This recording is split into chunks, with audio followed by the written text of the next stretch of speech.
Doctor Pradeep Dewangan, Ayurvedic चिकित्सक कोरबा।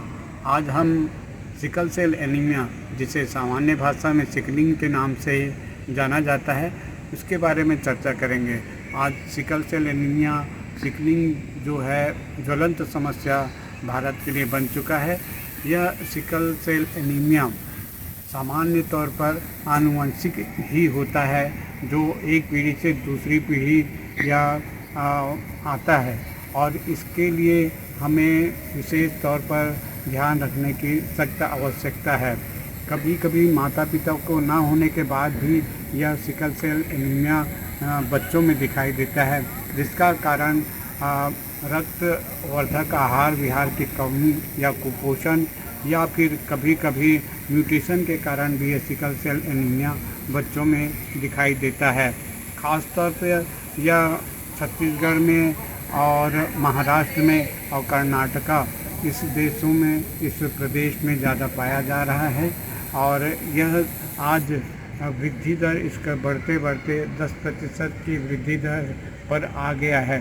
छत्तीसगढ़ में 3 करोड़ की जो आबादी है, उसमें 30 लाख लोग इससे प्रभावित हैं।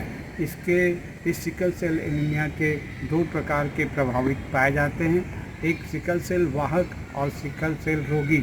जो सिकल सेल वाहक रहते हैं उसमें जीन्स में एक HBS पाया जाता है, और वह वाहक उसको ज़िंदगी भर कुछ नहीं होता, उसमें किसी भी प्रकार की विकार नहीं आती, मगर वह दूसरे सिकल सेल रोगी को जन्म देने में बहुत ज़्यादा सहायता करता है।